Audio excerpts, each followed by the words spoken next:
ਸਮਾਂ ਗੁਜ਼ਰਦਾ ਚਲਾ ਗਿਆ। ਮਾਇਆ ਦੇ ਵਿੱਚ ਸਾਧ ਸੰਗਤ ਪ੍ਰਭੂ ਨੂੰ ਭੁਲਾਉਣ ਦੀ ਬੜੀ ਸ਼ਕਤੀ ਹੈ, ਬੜੀ ਤਾਕਤ ਹੈ। ਇੱਕ ਦਫਾ ਭਗਤ ਕਬੀਰ ਜੀ ਦੇ ਪਾਸ ਕੁਛ ਮਹਾਤਮਾ ਬੈਠੇ ਹਨ। ਭਗਤ ਕਬੀਰ ਜੀ ਦੀ ਬੜੀ ਉੱਚ ਅਵਸਥਾ ਸੀ। ਮਹਾਤਮਾ ਬੈਠੇ ਹਨ। ਇੱਕ ਕੋਈ ਲੜਕੀ ਆਈ, ਉਸਨੇ ਆ ਕੇ ਨਮਸਕਾਰ ਕੀਤੀ।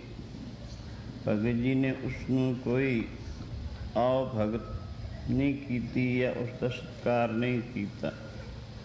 ਨਮਸਕਾਰ ਕਰਕੇ ਚਲੀ ਗਈ। ਮਹਾਤਮਾ ਪੁੱਛਣ ਲੱਗੇ, ਭਗਤ ਜੀ ਕਿਸੇ ਸ਼ਰੀਫ ਘਰਾਣੇ ਦੀ ਲੜਕੀ ਆਈ ਸੀ, ਆਪ ਨੇ ਇਸਦਾ ਕੋਈ ਸਤਿਕਾਰ ਜਾਂ ਆਓ ਭਗਤ ਨਹੀਂ ਕੀਤਾ, ਕੀ ਕਾਰਨ?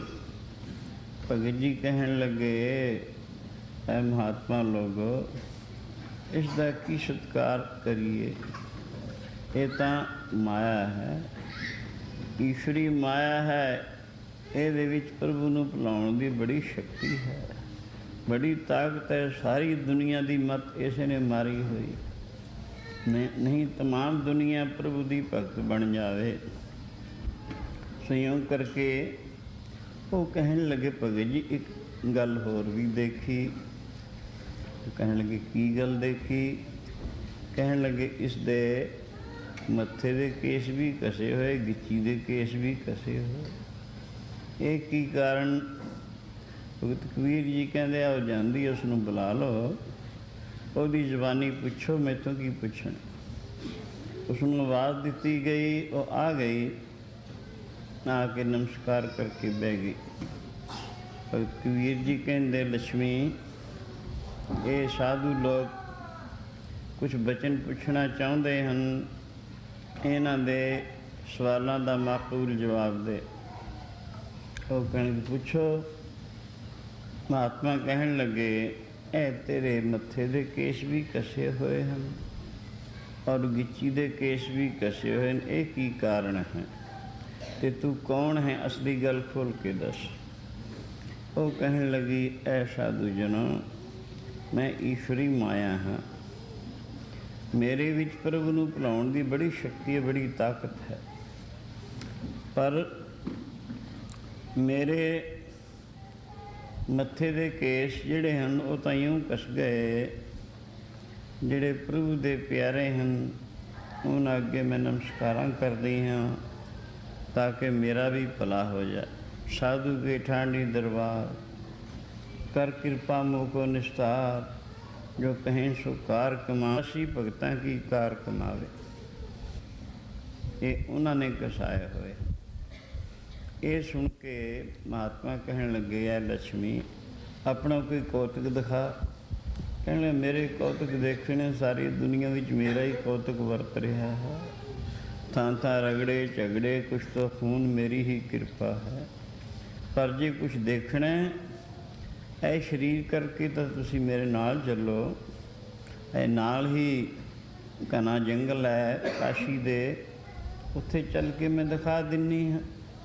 ਸੋ ਉਹ ਮਹਾਤਮਾ ਉਸ ਨਾਲ ਉੱਠ ਕੇ ਚੱਲ ਪੈਂਦੀਆਂ ਹਨ। ਮਾਇਆ ਲੜ ਗਈ ਹੈ ਨਾਗਣੀ, ਕੇ ਮਨ ਬੰਦਿਆਂ, ਮਾਇਆ ਲੜ ਗਈ ਹੈ ਨਾਗਣੀ,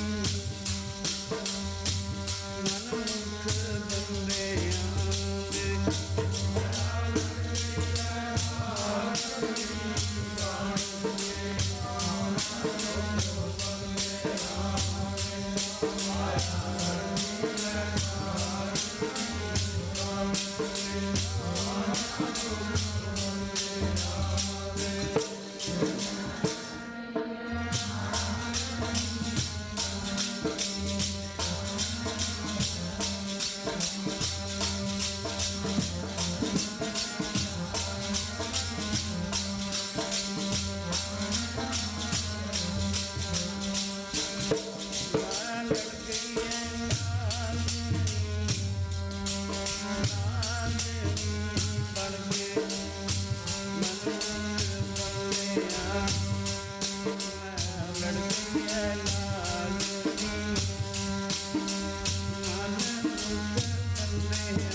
दामिनी, जगत रही लपटाए, तिसकी सेवा जो करे तिस ही को फिर खाए। कोई गुरमुख विरला गारड़ू, जिन मलदल लाई पाए। नानक सेई उबरे, जो सच रहे लिबलाए। यूँ और लक्ष्मी महात्मा नूं लैके काशी दे नज़दीक एक जंगल है, उत्थे पहुँच गई। चौरस्ता है, उत्थे खड़ के कहन लगी, देखो तुसीं इन्हां झाड़ियां विच लुक के बैठ जाओ। जिन्हां लोगों ने मेरे गिच्ची दे केश खसाए हैं, उन्हां दी कौतक देखी चलो। बाकी जिन्हां मत्थे दे केश खसाए, जिन्हां अगे मैं नमस्कारां करदियां, वो तो भगत कबीर जैसे उन्हां दे तुसीं दर्शन कीते ही हैं। इउं करके महात्मा झाड़ियां च लुक गए। उस चितन माया ने अपना जड़ रूप धारण कर लिया। बेअंत शक्लां हैं इसदियां, अहं तक माया ही है। इसते परे शुद्ध आत्मा परमात्मा ही है। सो यूं करके झाड़ियां च लुक के देखते रहे। उसने चेतन माया तो जड़ रूप धारण कर लिया। 500 मोहर की थैली होके उस चौरस्ते ते गिर पैंदी है। 4 मुसाफिर आपस विच ही रिश्तेदार, बड़ी मित्रता वाले, एक दूसरे उपर जान वारन वाले, इहो जे आ निकले। जदों थैली देखी रस्ते उपर पई हुई चौरस्ते ते, एक कहन लगे भी थैली पई है। दूजा कहंदा की है, इहदे विच वेखो। देखिया, कहन लगे भी ये तो मोहरां हन। गिणो हा किनियां हन? 500 मोहर। कहन लगे ये तो गफ्फा आपां नूं एवं मिल गया बिना किसी जतन तो ही। बड़ी चंगी गल है, आपां 4 हाँ, अगर 4 हिस्से किए जान, सवा 100 आवेगी। 500 मोहर आपां नूं इउं इस शक्ल विच मिल गई। पर गल इन्नी है, हुण दोपहर का वक्त होया, काशी नज़दीक है, 2 जाओ उत्थे जाके अपनी रोटी खाया। 2 दी इत्थे लाया हो, इत्थे बैठे हाँ, फिर आपां मंडियां पा लवांगे। 2 तो उत्थे बैठे रहे उसदे राखी, 2 चले गए शहर नूं। जिहड़े शहर नूं गए, उन्हां दे चित्त विच माया ने की प्रेरणा कीती बई 500 है, जेकर 4 वंडन तो सवा डबल गफ्फा मिल जाएगा। ये प्रेरणा की। जिहड़े पिछे बैठे सन, उन्होंने चित्त विच माया ने प्रेरणा की, जेकर 4 नूं आई तो सवा 100, जेकर 2 नूं आवे तो 250-250। जदों वो आउणगे इत्थे रोटी रखण लगणगे, आपां उन्हां दीयां पुलपड़ियां च 2-2 लाठियां रख दें। वो खत्म हो जाणगे, आपां चौं दी बजाय 2 हिस्से कर लवांगे। 2 तरफा ही प्रेरणा कर दित्ती। हाँ जी, उन्होंने अपनी रोटी खा ली, उन्हां दे खाने विच व्योह पा ली।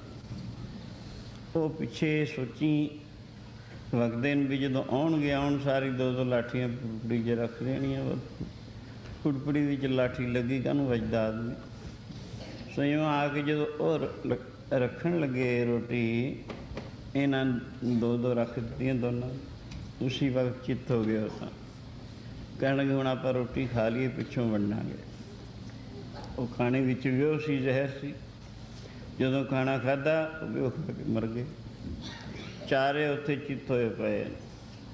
उस जड़ माया ने फिर अपना चितन रूप धारण कर लिया। महात्मा नूं आवाज़ दित्ती, महात्मा जी आओ देखो, मेरे नाल जिहड़े बेकायदा रखण वाले उन्दी की हालत हुई है। जिन्हां ने मेरे गिच्ची दे केस घसाए हैं, ये ऐ हैं, इन्हां दी हालत है। सो तां ते माया जेकर इसनूं चंगे पासे खर्च किया जाए, चंगे तरीके सिर घुमाया जाए, फिर तो ये बैकुंठ रूप बन जाती है, परमात्मा नूं भी मिला दिंदी है। निष्काम दान किया गया मन की शुद्धि का कारण के प्रभु के नेड़े लै जाती।